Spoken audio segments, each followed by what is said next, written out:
Gonna wait a few beats here while the room fills up, and appreciate you being here so much for a workshop titled Steadiness in Uncertainty, Cancer's Lessons for COVID.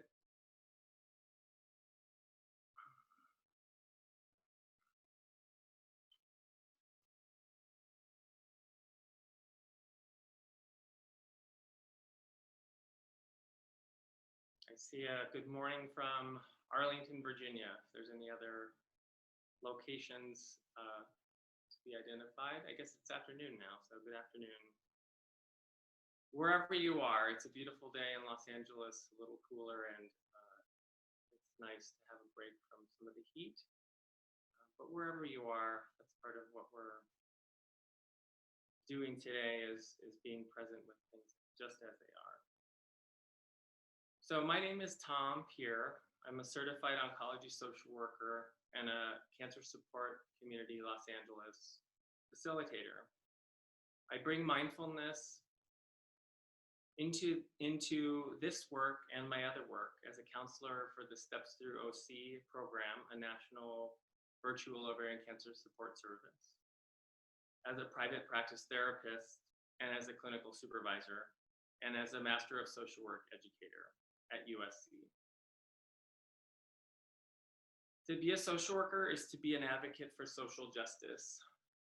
In that spirit, I have 3 acknowledgements to begin with. First, I'm coming to you from Los Angeles, originally the land of the Gabrielino Tongva people, who have been indigenous in the LA Basin for 7,000 years. Second, it's June, the month of a 1969 uprising at the Stonewall Inn, and now modern day LGBTQ pride. And finally, I reside and have office space in South Los Angeles, in the Leimert Park and West Adams communities specifically. I'd like to take just a moment of silence for reflection and to remember George, Ahmaud, Breonna, and countless other Black lives lost.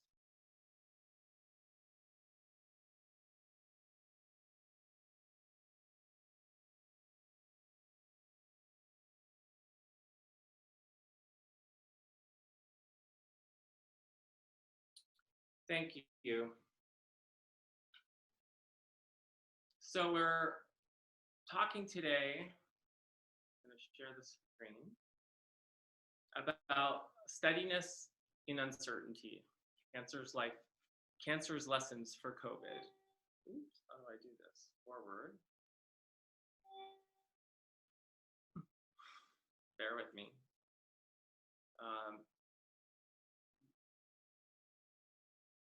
How does this look for you? There are only 2 times I feel stress, day and night. Acknowledging that stress is a part of life and talking today about managing, handling, coming down from those stressful places. So I ask or invite you first to settle. So wherever you are, to find a comfortable posture.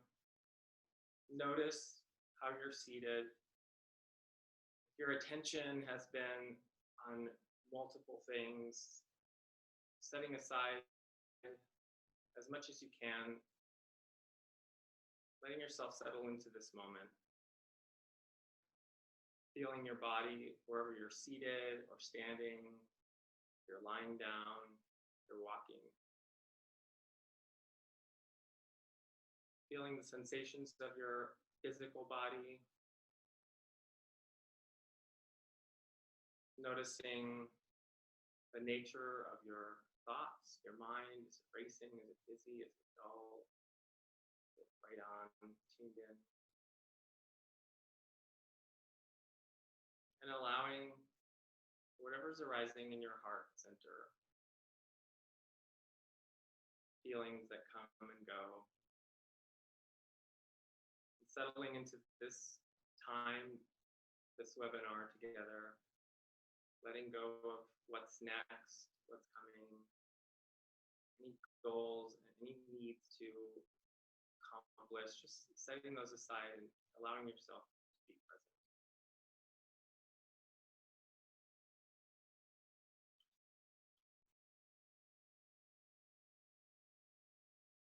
This being human is a guest house. Every morning, a new arrival, a joy, a depression, a meanness. Some momentary awareness comes as an unexpected visitor. Welcome and entertain them all. Even if they're a crowd of sorrows who violently sweep your house empty of its furniture, still, treat each guest honorably. He or she may be cleaning you out for some new delight. The dark thought, the shame, the malice, meet them at the door laughing and invite them in. Be grateful for whoever comes, because each has been sent as a guide from beyond. This is a poem from Rumi, and really sums up a lot of what I'll talk about today related to equanimity. So as a brief overview, I plan to offer some observations. Oops, yikes, pause, I hope I'm gonna pause actually. Might as well do that.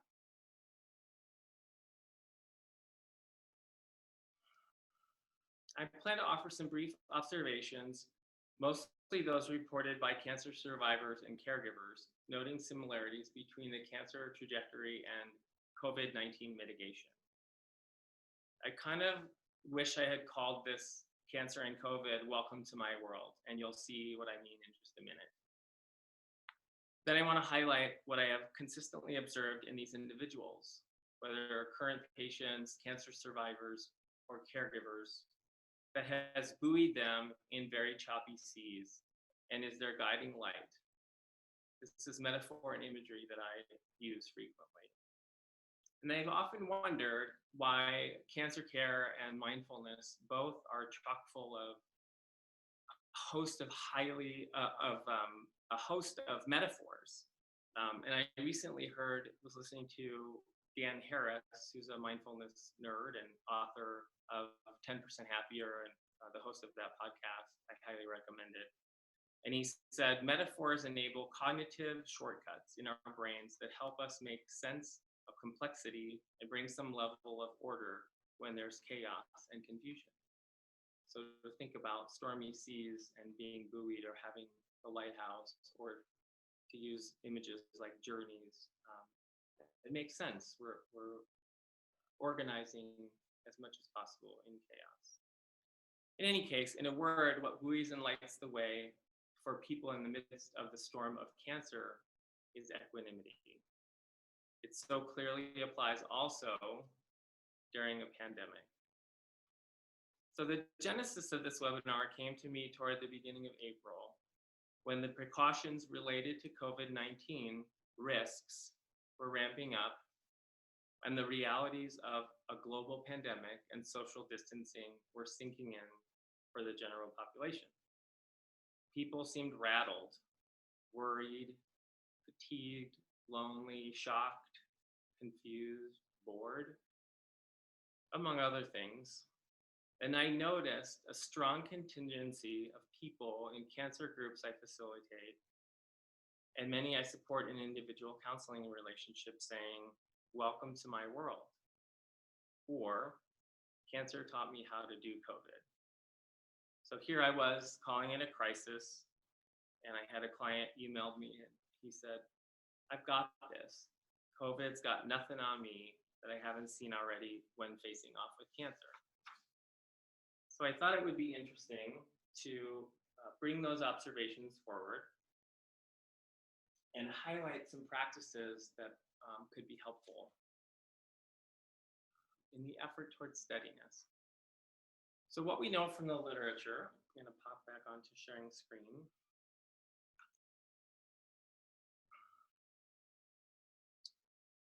Is our lighthouse.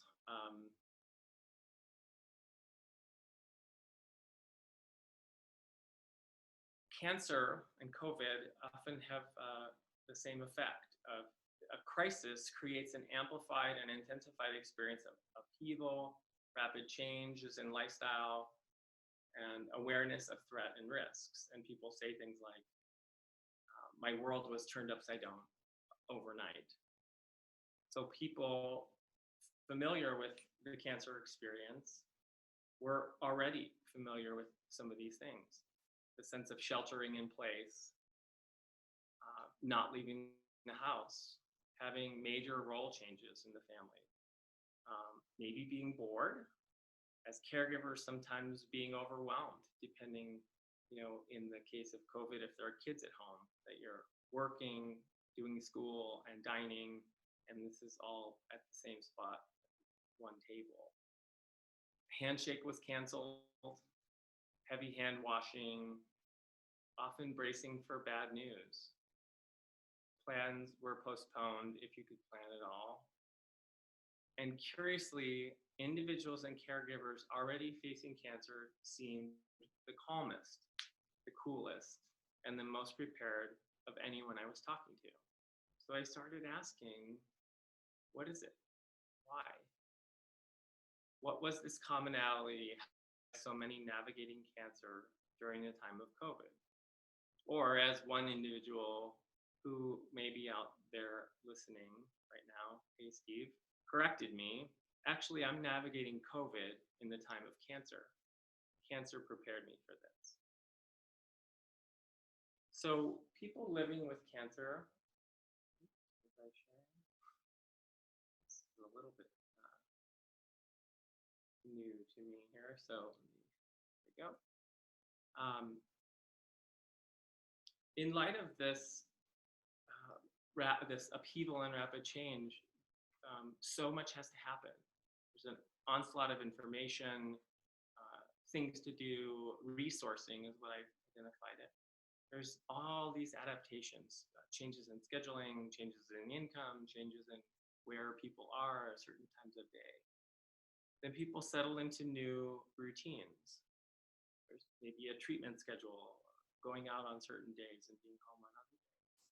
And the process requires some patience, some real kindness and consideration for yourself in terms of integrating how this is going. But eventually people get into some kind of routine. There's a schedule. There's, you know how you're feeling on chemo week, and then now you're feeling a little bit better. And by the third week, you're pretty darn good. And here we go for chemo week again.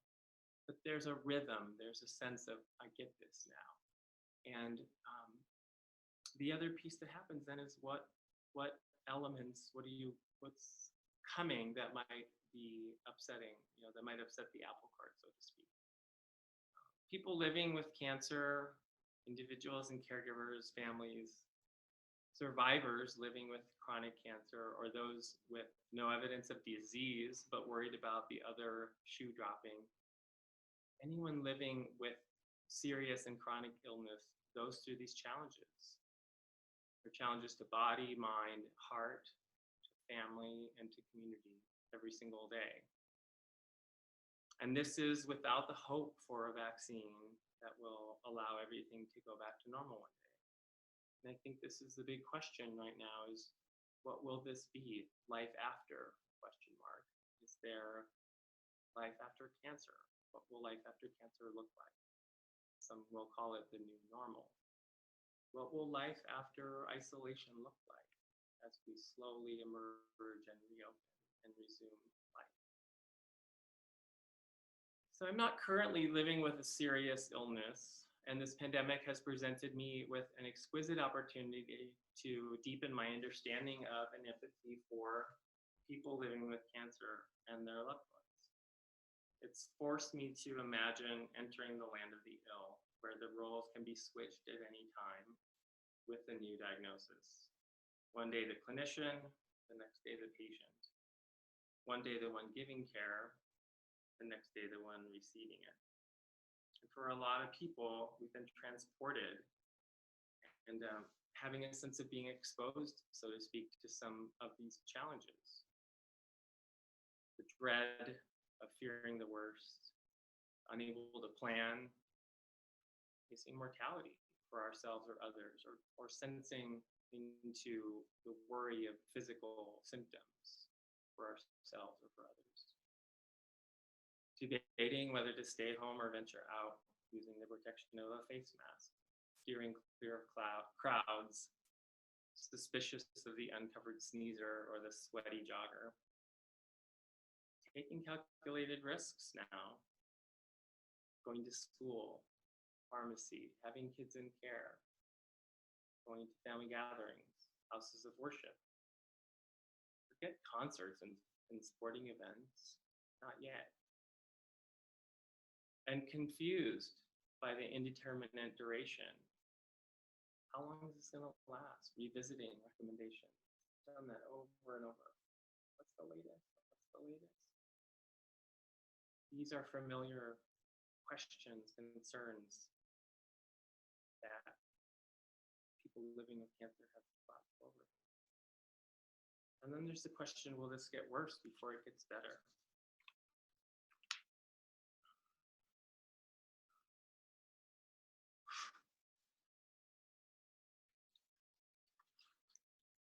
So relating to this, the piece about stress, it's a normal, healthy human response to a stressful event, a crisis in particular, to have activation into the fight or flight response. It's normal and healthy. In fact, in an evolutionary sense, it's a good thing.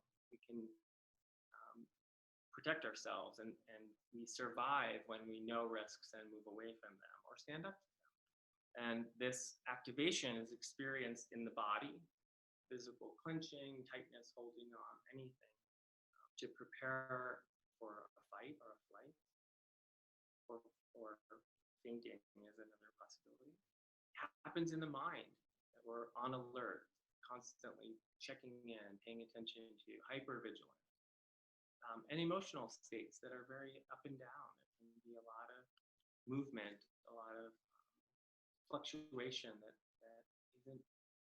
isn't familiar. It doesn't feel like it's the way we're used to being or want to be, but there's such we're responding to so many different things. There's this great fluctuation. And we know when we settle into this, relaxing to the fact, knowing that there are these elements, that human life is full of moods, broken bones, that we're all in it and aging, that there's illness, death, and grief. There's a part of this equanimity that is relaxing to this fact. Knowing too that there's what I call here a continual unsatisfactoriness. We're seeking comfort, moving away from what makes us uneasy, the urge to run away from difficult conversations. We're resisting our actual realities, pushing away what we don't like, grasping after what we do like. And it's often fatiguing, this constant efforting toward what we want, what we wish for. There's an emotional toll. Wishing that things were different, wanting what we don't have. Having, when we want what we don't have, what we have, we don't want. We want to have back what we had before. We don't want things that we see coming. An element of pushing that is exhausting and fatiguing. And so how do we respond to this? In mindfulness, teachers frequently refer to concepts of leaning into the pain, leaning into what's difficult, opening your heart to difficult emotions. Or my favorite is staying present with tender-hearted bravery. And the Chosen said, tender-hearted bravery.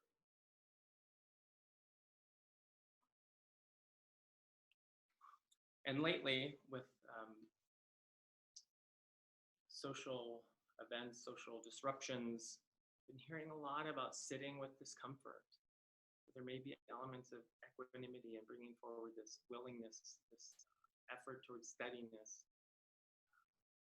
that are helpful in other ways for us in our some current social issues. So what is mindfulness? It's deliberately bringing kind attention, non-judgmentally, to present moment experiences with openness, curiosity, and willingness to be with what is as it is. I like this cartoon. I like how it shares the same posture as this meditator here.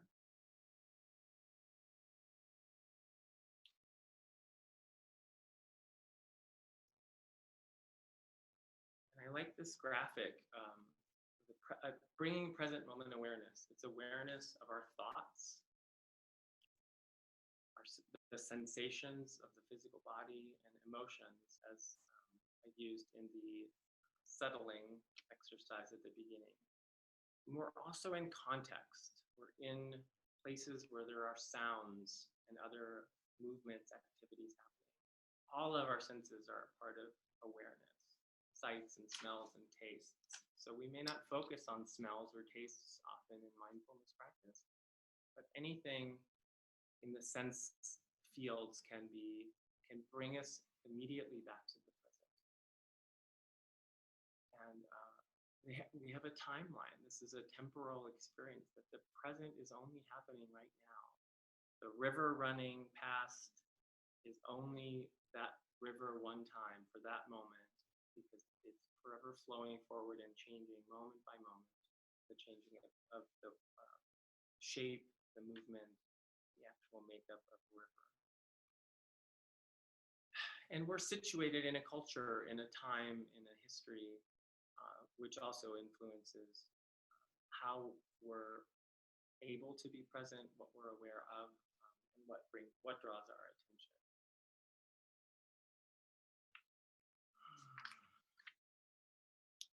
So again, equanimity is an even-mindedness, bringing balance, and as much as possible, non-reactivity.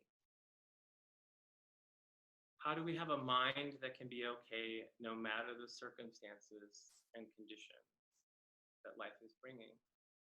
Is it possible to be unshakable? It reminds me on the 4th of July last summer, sitting in this office with a client, and the earthquake happened last 4th of July. And I didn't know what was happening at first. His eyes started to kind of bobble, and I thought, well, that's a strange, I'm in my assessment mode, that's a strange thing. And then he goes, earthquake. He's a California kid. I realized, oh, crap. And what to do? The urge to get up and run, to hide, to do something was very strong. Noticing that, and we just looked at each other. We were together and had each other to embrace each other. Just held our eye contact and allowed that moment of rush of wanting to run away to pass, and the thoughts that followed. Just, okay, this is happening. This is what we need to do, and we just stayed with the moment. We were able to wait it out. Nothing major happened. But it just came to me as I was talking, this staying present when something's difficult, the metaphorical earthquake in our lives. And that has become a way of talking now with that young man. We're talking about when difficulties come, noticing the ground is shaking. What can we do? What are the safety factors that you do? Because you can't get into a doorway or move out of a building. We're away from things that might harm us. And also knowing there are elements that are far beyond our control, things we can't change or make different. How do we stay present, keep our wits about us, and then be able to react, respond, move through to the next moment. So living with a serious illness, whether as an individual or as a global community, is a sort of initiation as well, a portal. It's an encounter in a new place. Those mysterious spaces where the barrier between the hustle and bustle, the hamster wheel of life falls away, allowing us to see more clearly what truly matters. To be able to sit with discomfort without fleeing. To know and speak what matters to us. Just as living with a serious illness amongst us introduces us to our lifelong companion, or death, it also welcomes us to live fully, moment by moment. Openness, curiosity, willingness to be with what is. Not because it's easy, we know that right now quite well. Not because we like everything about it, but because it is our life and we're in it. I've heard people talking about life being on hold or waiting till this is over, and you know what? Life isn't on hold. This is your life. That's one thing I've learned so clearly and foundationally from people who really rise to the occasion and face up with cancer. This is your life. We're not living like we're in a deep freeze. This is just a portion of the living, of the limited living that we get. We're in it. So what can we do? Some practices.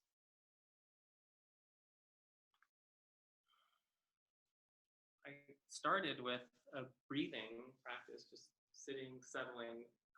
Sometimes they call it anchoring. It's being present with what's happening, noticing your breath and the physical sensations, heart center, head center, and the space around you. Another aspect often is a sense of grounding, that finding literally the ground. You might feel your feet on the ground. Hands, if your hands are situated somewhere, are a great connection to the present moment. There, finding your hands, and also breath, that we can use our breathing. Breathing only happens in the present. We can have a memory of the last breath we had, was short or heavy or deep. And we can anticipate the next breath. Will I have enough air? Am I safe? But this breath only happens in the present. It's unique from the breath before and the breath after. So there's a mindfulness uses breath as an anchor, and that's the first invitation to hold that breath with tenderness as well. So the second practice in this, what I'm titling here, Everyday Mindfulness, is rain. When you're experiencing a strong emotion or a thought that comes and takes up a lot of space, to recognize.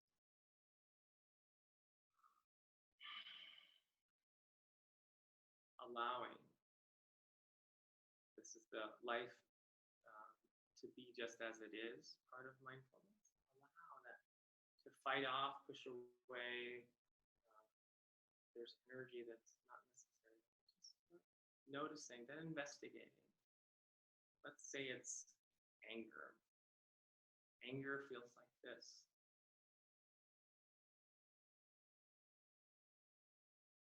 And what a Buddhist might call non-identification, that I just call no big deal. You're not your feelings. Anger arises, you can be with it, and you can talk to it sometimes. Thank you for trying to protect me. I'm good for now. And in that space, that pause, when we just let that rain happen and decide what's next, gives us mastery, containment, and a decision about what action to take. How do we move forward?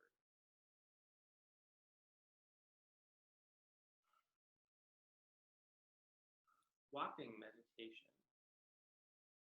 So when you're walking, these are the kinds of things that are everyday practices because you can do them anytime. You walk from the car to the house, from the car to the office, whatever it is, noticing your foot lifting, moving forward, placing on the ground, and with each step, I lift fully and completely in the present moment. So you don't have to have long practice. The walk between two places where you're going to be can be a mindful practice and one that brings you into the moment, allowing yourself to be with things. And one great way to do this, especially now when we're often, a lot of us are feeling pretty cooped up, is to get out in nature. That when we connect with the natural world, it's all the senses, the smells, the sounds, noticing beauty, connecting with. I remember talking with someone who was new to mindfulness, a friend who was very caught up in busy life and the 12-hour day and the drive and the fancy car and all kinds of things. And I don't have time for this. And I said, well, okay, when you're walking your dog, use your senses. Just notice, oh, that's ridiculous or something. And he called me up and he rarely called me. So, hey, what's up? And he said, I got it. He said, I was walking along, Mimi was on the leash and she stopped and was smelling, and I thought, well, I'll do that too. I took a nice big whiff, and there was rain, and there was a jacaranda tree, and my senses were flooded, and I thought, wow, a beautiful moment, this moment.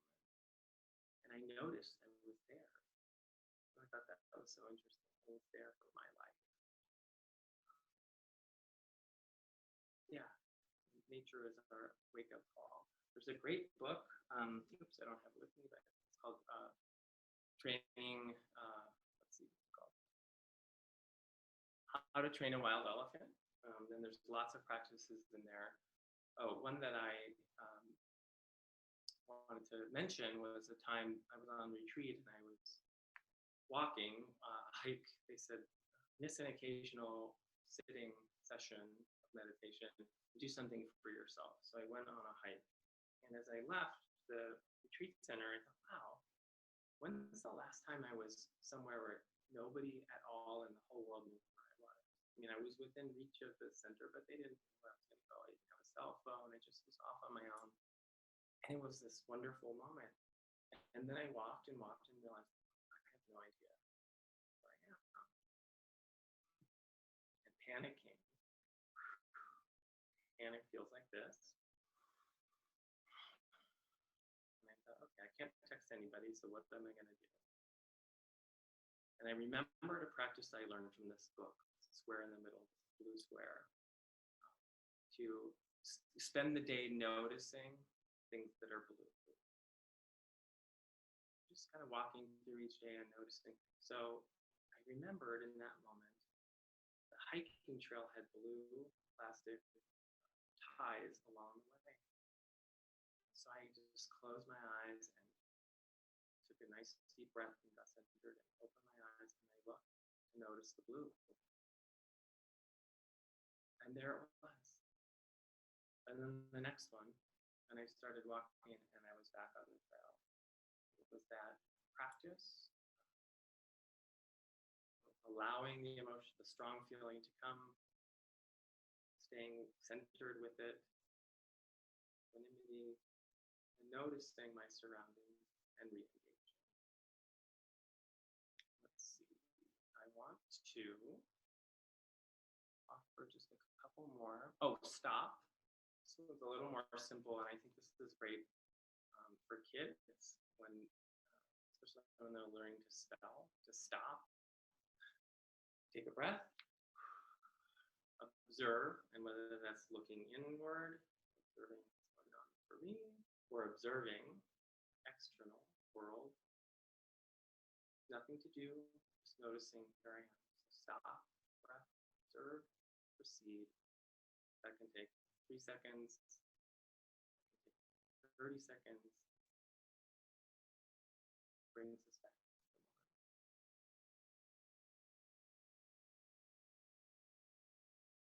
moment. I mentioned the podcast 10% Happier that Dan Harris does, and he had his friend on, and they were talking about how people who are what they call meditation resistant, he's got this skill of finding just everyday practices that will bring people into some kind of mindfulness. So washing the dishes, noticing, taking just a few seconds, the warm water, the soap, the smells, the accomplishment. I love a nice bin of clean dishes as they dry. I did that. I do some of my best thinking in the showers, noticing where's your mind, where's your attention, what arguments are you having with somebody you're about to see that you don't really have to be having, but what list of things to do, or being present with that moment in the shower. With her permission, I wanted to share about someone I knew named Lindsay. Lindsay was a young adult who was facing cancer, and she and I were kind of learning mindfulness together. I had been introduced to mindfulness practice at UCLA, at MARC, the Mindful Awareness Research Center, and was working with her there. She was dealing with serious cancer, and she was using these practices to stay present with life as it was, and as things adjusted. She was grad school and was no longer able to pursue that, grieving the losses that came with it, letting go of that aspiration. But then, this is my life as it is, and now what? She put herself out there and was dating, and really enjoyed meeting somebody. You can see she ultimately got married, and she was toward the end of her life, the question of how do I do this? And one of the ways that she found equanimity was in savoring a strawberry, for example. So she and her sister would go to the farmer's market, and she would call and say, but what else? What am I supposed to do? I'm supposed to be doing this, and I'm supposed to be doing that. I said, in what life was that supposed to be? Okay, right. And then I said, tell me about the strawberries you bought today. And she said, oh, they were the most luscious, delicious, fragrant strawberries I've ever had. And I said, how did you know that? She said, because I savored. I ate it, I was present with it, I enjoyed it, and that was all that was happening for me in that moment with that strawberry. There's something very poignant about her ability to be with her life as it was and enjoy this precious moment with this strawberry. I'm not going to go there just yet, but I'm going to, yeah. So before I move to a question and answer, I just wanted to take a minute for practice. So if you could please join me in this as you wish. And part of this is, oops, yeah, I'm going to stop there.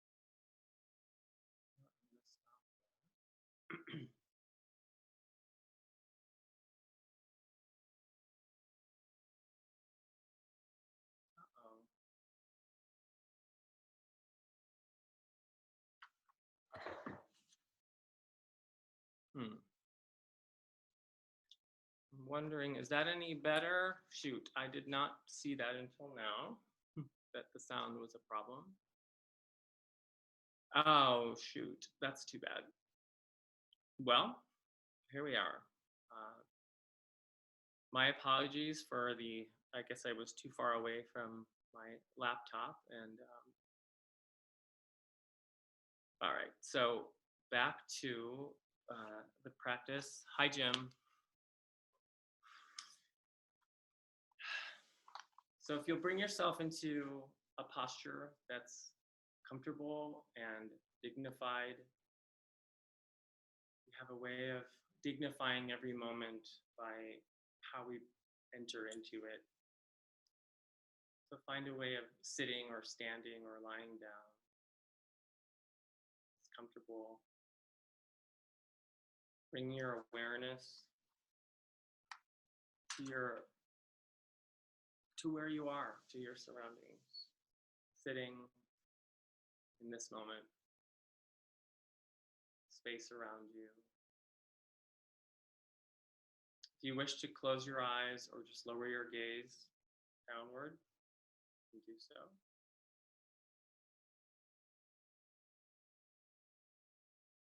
So again, settling, letting go of the teaching part, the learning part, and allowing yourself to settle into a practice, being present with things as they are. So noticing, first of all, the physical sensations, the air, is it cool, is it warm? Noticing where your skin touches the air, or your clothes are touching your skin.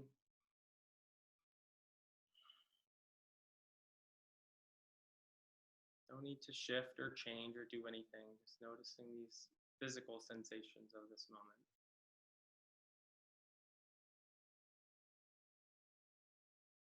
Noticing if there's any tension or tightness or holding that you can let go of. Do a lot with shoulders, let our shoulders up by our ears, just drop those shoulders down. Face, unclench your jaw, release any tension in the eyes, little tiny muscles around the eyes.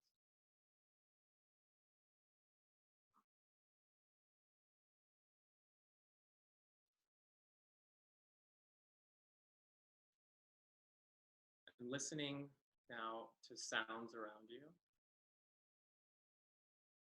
It's interesting to facilitate on a platform where we're all in different places and spaces.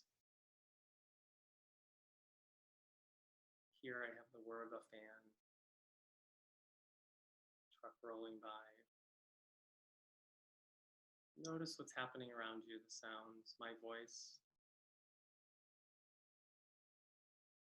Things that are consistent, things that are inconsistent or spontaneous.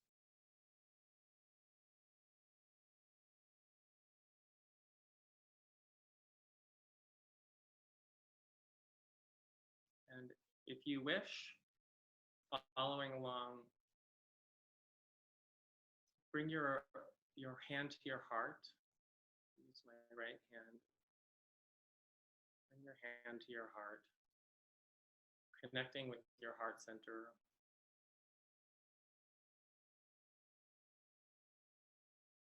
Again, no need to change it, make anything different or better. Just noticing how your hand might feel on your chest, connecting with your heart.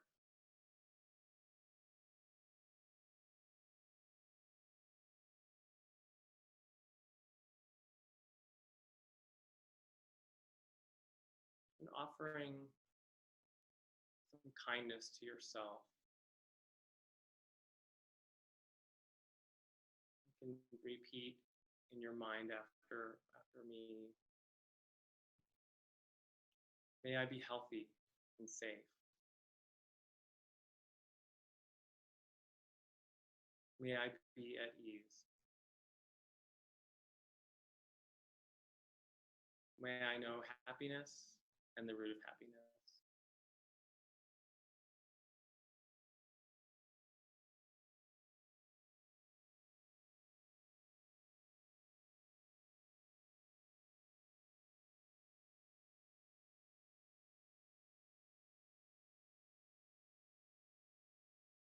with the 3 bells, I release the meditation and we'll come back to the discussion.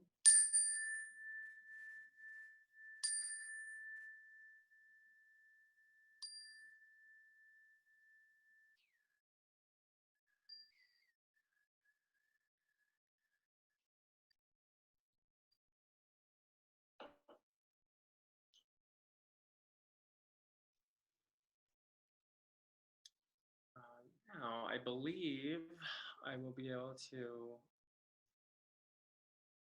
see some Q&A. Let's see if I have any. I'd like to open up to any questions, comments. You can find a Q&A box where you can type questions. I'm also able to look at the chat box now. I wasn't looking at that earlier.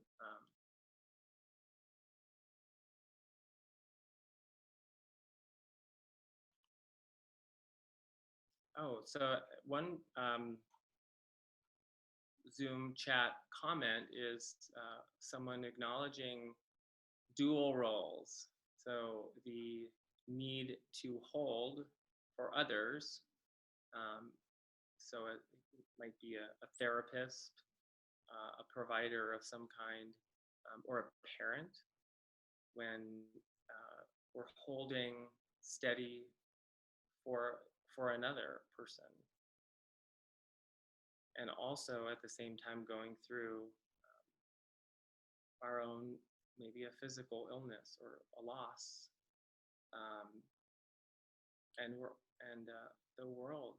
This is actually what drew me into this conversation and to offer this webinar, was the experience of feeling both, and that I was showing up to do video support sessions and feeling a little uneasy myself. So how do I hold space and stay present with somebody? And how do I also know, I've got a lot of my own things happening. Okay, so a couple questions. First, I see a question about chronic pain. How do I continue with mindfulness going through severe pain? It is very hard. Yes, acknowledging absolutely that is, there are several things that often feel like heavy barriers or roadblocks into meditation. Tiredness and fatigue is one. Pain is often another. There are several postures that we use in meditation that are specifically identified: sitting, standing, walking, and lying down. So when I've had a back injury before, I used the lying down posture because that was the most accommodating I can do. Many people with chronic pain will either walk or be standing to find the right position that allows them to continue the practice. There are other things like developing a relationship with a particular area of pain. So knowing if my back hurts, that I don't want to focus and be solely focused on that area of my body. So bringing attention to somewhere that's more neutral. Upper body isn't painful, so allowing yourself to stay with where there's a neutral experience, and then gently touching in on the pain, being present with it, noticing the changes. Is it the same? Is it what kind of pain, dull, strong? But not just staying, like moving into it and moving back out of it as much as you can. Not to suffer more, but to be present with and experience the pain. And also that pain is part of our meditation. When my leg falls asleep in a meditation, I can move my leg, it will wake up. And also knowing that's what I have to deal with in that moment. Let's see then. Savoring a strawberry, and a person asked, do you think it's possible to savor an illness or savor during COVID. And I guess what I have noticed is there are people whose response has been quite, that this is a quite exquisite time for them, that they're relieved of a lot of pressures and external judgments, and kind of feeling like made for it, and also then being able to look inward or do some things that weren't otherwise available. I know someone learning a language, someone cross-stitching, and so there's elements of that can become part of savoring, and also being quite present with things as they are. It doesn't mean that you've shut out the rest of the world. It means that at this moment, one can allow themselves to savor that aspect of life. Let's see. Yes, thanks, Bill.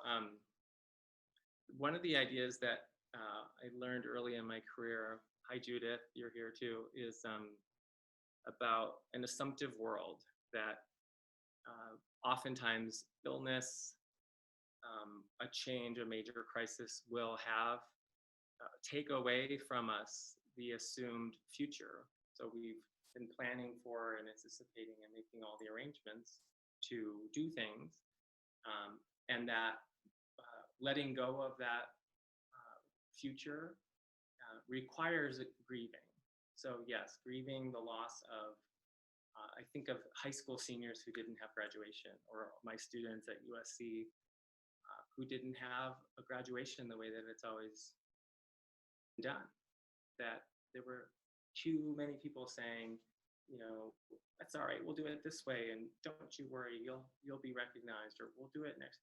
Well, I think there's a really important place to say, and that's a significant loss. I'm sorry that that's not happening to you that way. Yes, so thank you for that, Bill. There's another question. April, hi. What are some strategies to accepting life just as it is that can be implemented practically, right? Not all people are comfortable. Yes, so I recommend the 10% Happier podcast. There's a great discussion of that, creative ways. So many things. What I like to ask people is, when do you know you're in the zone? Or when do you know you've got a flow on your life? And almost everybody can find something. So I play the guitar, and man, when I get jamming, I'm just jamming. Or I swim, and that's when nothing else, I clear my mind and nothing else matters. Well, that's it. Fully present with, what is it about swimming? Tell me about the movement of your body. Tell me about the water. Tell me how does your mind clear, or what moves through your mind as you're swimming. That's exactly, it's applied mindfulness. It's practice in the things that people are doing. Or if people are taking up new hobbies or habits at this time, like knitting or cross-stitching can be one. It engages the hands, it engages the mind, and it allows people to be just fully present in what they're doing in that.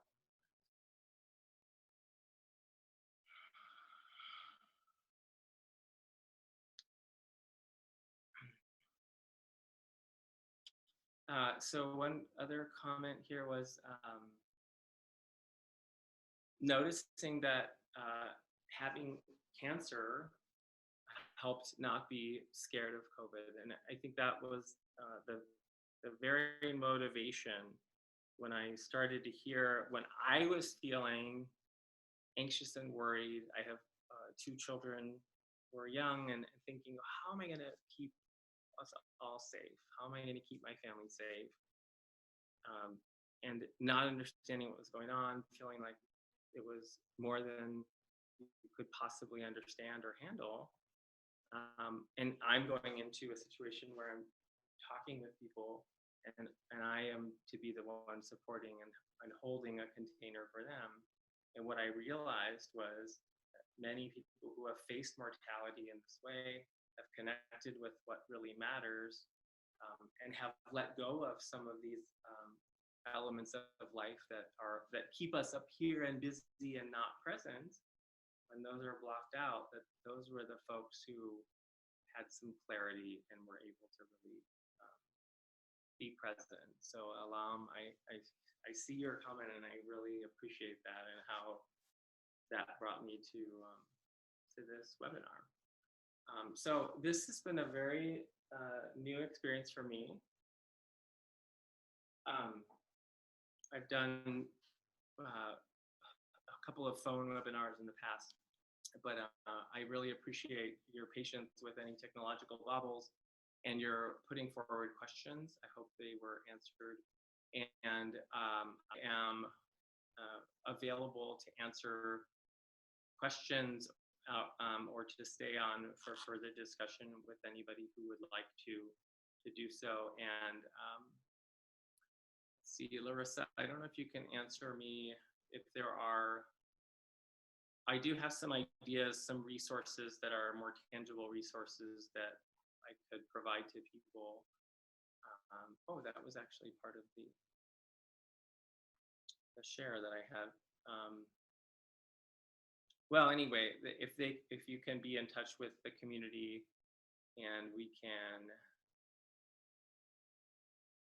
oh well, I can make those resources available to you and can communicate further. That would be, I'm available. So thank you very much for attending. Oh, you know what I'll do is I'm going to put my email in the chat, and if anybody would like to email me, they can do so, and I will follow up with you with any information or resources. All right, so thank you very much. Have a great day.